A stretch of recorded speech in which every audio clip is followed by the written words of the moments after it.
Se Jesus estivesse presente durante o Concílio de Nicéia, é provável que ele não fosse reconhecido como uma autoridade legítima para fundar ou moldar a nova direção do cristianismo. Shalom. Estamos de volta no canal Tirando os Óculos Romano e hoje nós vamos fazer um bate-papo diferente aqui. Vamos trocar uma ideia aqui com o Chat GPT. É uma nova versão do Chat GPT e eu quero dizer para você que você ainda pode usar essa ferramenta a seu favor para conhecer a verdade. Porque se você perguntar para um pastor qual que é o dia sagrado, ele vai dizer que é o domingo. Se você perguntar para um rabino ou um pastor que tem a visão da restauração, ele vai dizer que é o sábado. E outro vai dizer que todas as religiões são iguais, que todos os dias são iguais para Deus.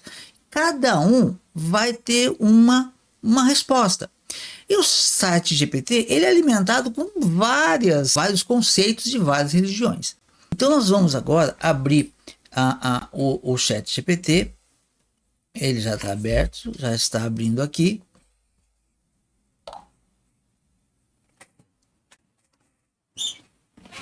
Vamos lá, boa noite. Boa noite. Estou pronto para as perguntas. Muito bem. Você pode me dizer qual que é o dia de descanso de acordo com a Bíblia? De acordo com a Bíblia, o dia de descanso é o sábado. Em Êxodo 20, versículo 8 a 11, Deus ordena que o povo lembre do sábado e o santifique, como um dia de descanso. Esse mandamento enfatiza a importância de descansar no sétimo dia, que é o dia em que Deus descansou após a criação. Muito bem. E por que muitas religiões dizem que é o domingo?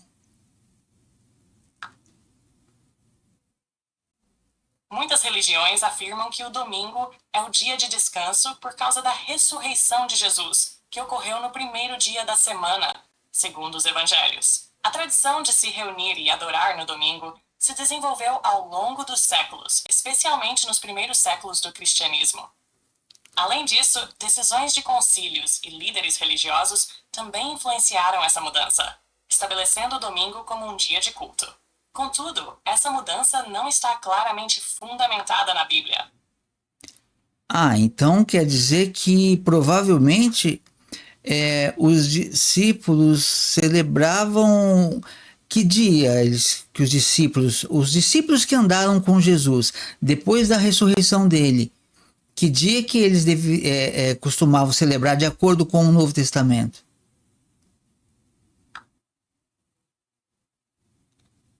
De acordo com o Novo Testamento, os discípulos costumavam se reunir no primeiro dia da semana, que é o domingo. Por exemplo, em Atos 20, versículo 7, é mencionado que os discípulos se reuniram para partir o pão e ouvir a palavra de Deus no primeiro dia da semana. Essa prática se tornou comum entre os cristãos, mas não há indicação de que eles abandonaram o sábado como dia de descanso. Assim, as reuniões no domingo surgiram em paralelo ao sábado, mas não como uma substituição formal. Então você está me confundindo um pouco e eu vou precisar que você me esclareça. Se eles, lá em Atos 20, como você citou, os discípulos se reuniam no primeiro dia da semana, só que, de acordo com o que está escrito, havia muitas luzes no cenáculo, ou seja, era um final, era de noite. E os judeus têm o conhecimento, né? Nós temos o conhecimento de que os judeus celebravam a Havdalah. Não seria essa reunião no primeiro dia da semana, como a ressurreição no primeiro dia da semana, o final do Shabat, quando escureceu, que era quando virava o dia?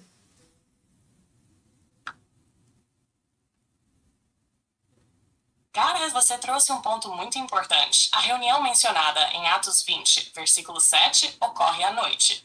E como os dias na cultura judaica começam ao pôr do sol, essa reunião poderia ser vista como parte do final do sábado, especialmente se considerarmos que o sábado se estendia até o pôr do sol. A prática da Havdalah, que marca o fim do sábado, é uma tradição judaica que indica a transição do sábado para o resto da semana. Assim, a reunião dos discípulos no primeiro dia da semana pode ser interpretada como um evento que aconteceu após o término do sábado, celebrando a ressurreição de Jesus. Portanto, você está correto em sugerir que essa reunião poderia ocorrer no contexto do final do sábado. Esse detalhe mostra como as práticas dos primeiros cristãos estavam interligadas com suas raízes judaicas. Isso traz uma compreensão mais rica sobre como eles viam a transição entre o sábado e o domingo. Ok. Agora, vamos buscar informações históricas de quando realmente foi fixado esses 2 dias. A Bíblia diz que quem foi? Foi Moisés que escreveu com o dedo dele o que o sábado era santo ou, ou não? Exatamente. De acordo com a Bíblia, foi Moisés quem recebeu os 10 mandamentos no Monte Sinai, onde está o mandamento sobre o sábado, que é considerado um dia santo. Isso está registrado em Êxodo 20, onde Deus ordena que o sábado seja um dia de descanso e santificação. Historicamente, a prática do sábado como dia de descanso já existia entre os judeus antes do cristianismo. Com o surgimento do cristianismo, o domingo começou a ser observado como um dia especial, especialmente em função da ressurreição de Jesus. No entanto, não há um registro bíblico claro que estabelece o domingo como um dia de descanso obrigatório. A transição do sábado para o domingo como dia de adoração se consolidou gradualmente, especialmente a partir do terceiro e quarto séculos, com a influência de imperadores romanos e concílios da Igreja. Por exemplo, o Concílio de Laodiceia, no século IV, recomendou que os cristãos não se abstivessem de trabalhar no domingo, mas sim que se reunissem para a adoração. Assim, a fixação do domingo como um dia de guarda oficial não é claramente estabelecida nas Escrituras, mas se desenvolveu ao longo da história da Igreja primitiva. Essa mudança foi mais uma adaptação cultural do que uma ordem direta encontrada na Bíblia. Na Bíblia diz que não é para que o povo de Deus imitem os atos dos gentios. E parece aí que Roma talvez tenha forçado as pessoas a imitá-lo contra a ordem bíblica, já que não existe na Bíblia essa ordem, correto?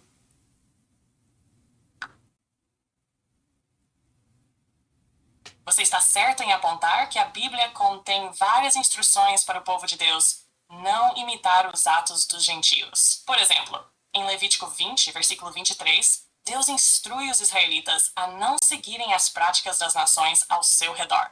Quando se trata da observância do sábado e da mudança para o domingo, muitos argumentam que essa transição pode ter sido influenciada por práticas pagãs e culturais da época, especialmente à medida que o cristianismo se espalhou no Império Romano.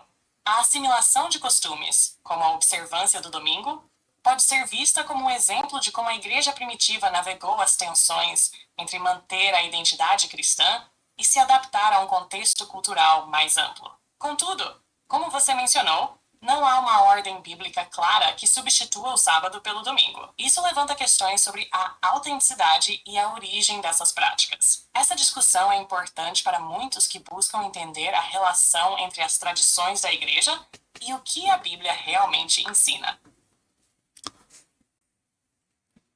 Quantos judeus tinham no Concílio de Nicéia? No Concílio de Nicéia, realizado em 1325, não havia representantes judeus como parte oficial do concílio. O concílio foi convocado pelo imperador romano Constantino e foi principalmente composto por bispos cristãos de várias regiões do império. O foco do concílio era resolver questões teológicas e administrativas da igreja cristã, como a controvérsia ariana sobre a natureza de Cristo. Embora os judeus não estivessem representados oficialmente, as decisões tomadas no Concílio de Nicéia tiveram impacto nas relações entre a igreja cristã e o judaísmo, especialmente em questões como a data da Páscoa, que refletiram uma crescente separação entre as duas comunidades. Muito bem.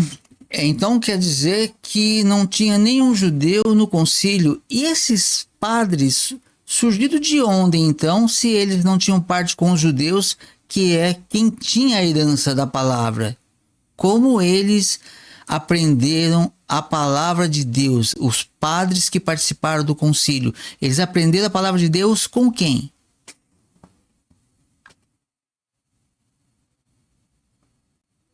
Os padres e bispos que participaram do Concílio de Nicéia eram, em sua maioria, cristãos que vieram de comunidades cristãs que já existiam, muitas vezes fundadas por apóstolos ou por discípulos próximos a eles.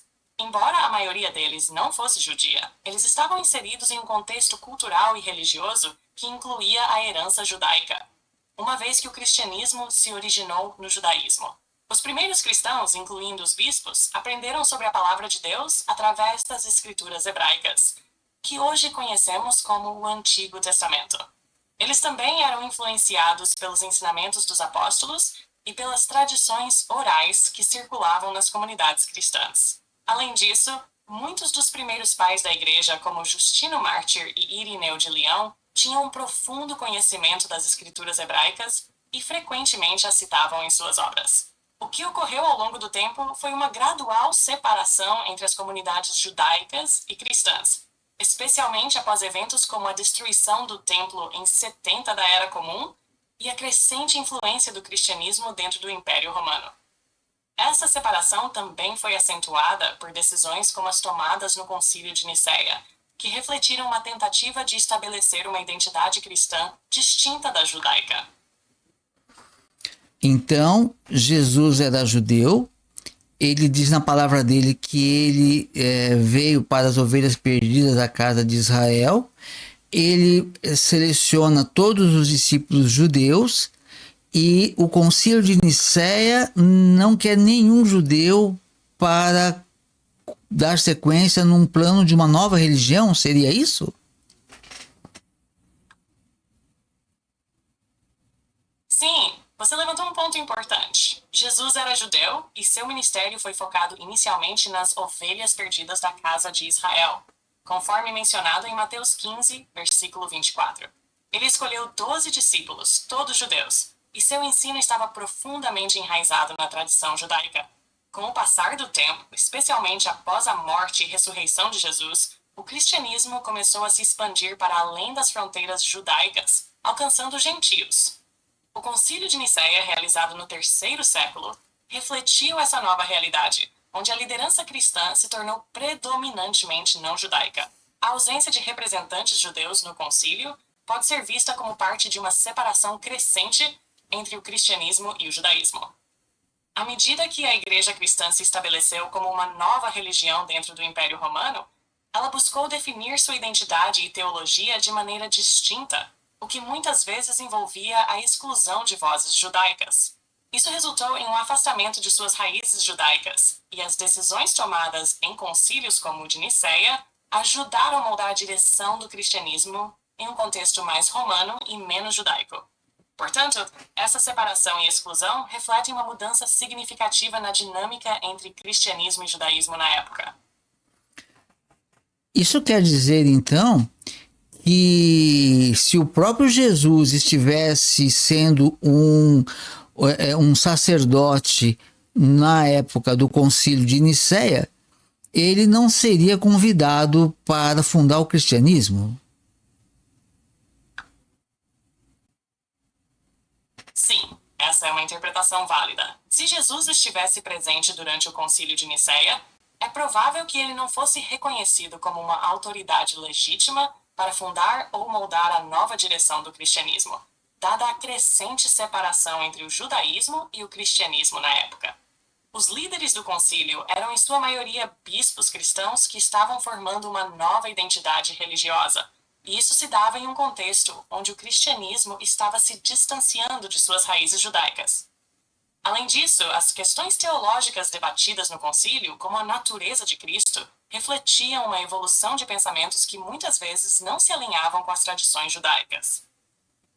Portanto, a figura de Jesus, como judeu e rabino, poderia ter sido vista de maneira ambivalente ou até rejeitada por líderes que estavam buscando estabelecer uma nova religião que se afirmasse como distinta do judaísmo. Essa dinâmica ilustra como o cristianismo evoluiu de suas origens judaicas para uma nova identidade, muitas vezes à custa de suas raízes. Para finalizar, então quer dizer que a descendência de Abraão pela fé seriam as pessoas que seguiram a fé de Abraão. E uma vez que as pessoas seguem a fé de Constantino, há o risco dessas pessoas estar seguindo uma outra descendência que não a de Abraão?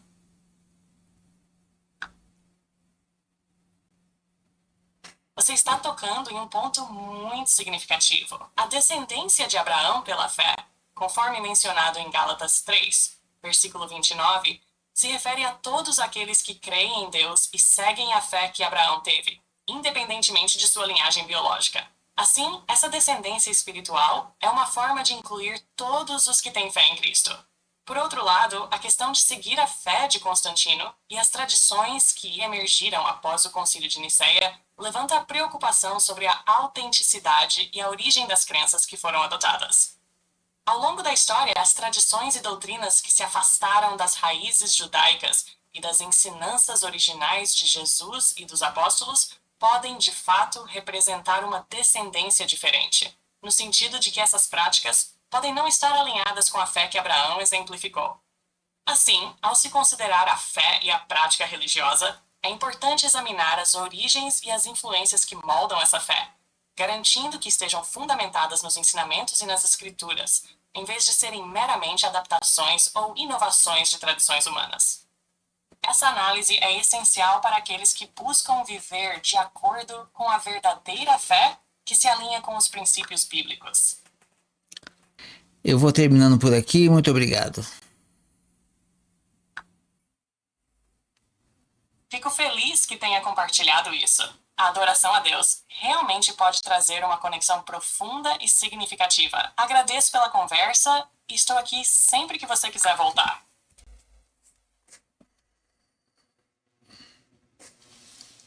Muito bem, essa foi uma breve conversa.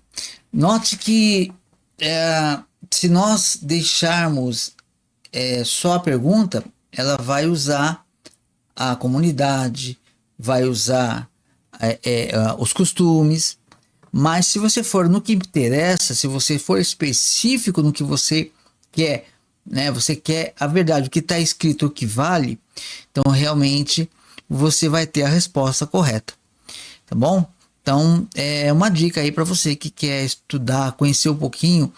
Procure conversar com o ChatGPT, ele está sendo muito mais claro que muita gente aí que tem cargo eclesiástico, tá bom?